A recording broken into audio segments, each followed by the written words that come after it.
Well, it's good to have some of my grandkids here today. How many we got here? 1, 2, 3, 4, 5, 6. 6 out of 11.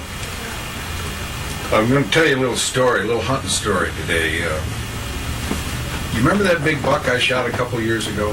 Yeah. Did I ever tell you the real story about that? No. Well, I'll tell you that story.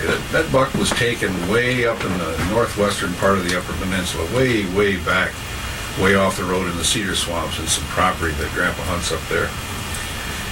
And there was a poem that I wrote after that hunt. Because this buck was taken on a place called Armstrong Creek. Now, Armstrong Creek just runs down through this real spooky-looking cedar swamp. And there's big bucks back in there, but nobody hunts back in there too much, and it's because it's haunted, a lot of people think. So I wrote this poem, and it goes like this.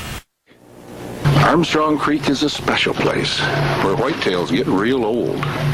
No one ever goes there, for it's haunted, so we're told. Years ago, a man named Armstrong came to pan for gold. Hostile Indians took his scalp, left him naked in the cold. They say his ghost is still around, that he's looking for his hair.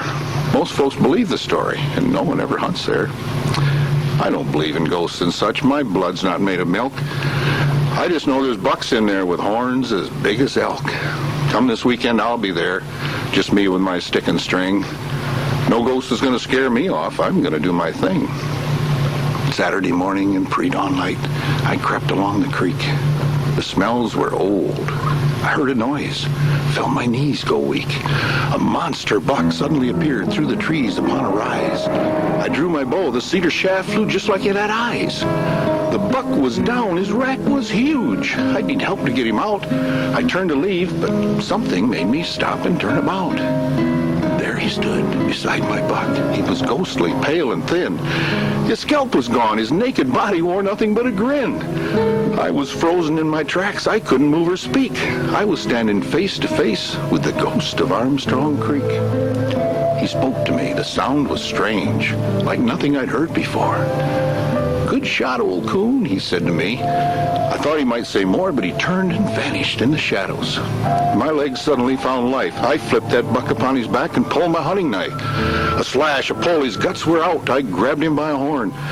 200 pounds of whitetail pulled as easy as if newborn. Now there's more big bucks back in there, boys, but they're not for the meek. If you think you're brave, my friend, try hunting Armstrong Creek.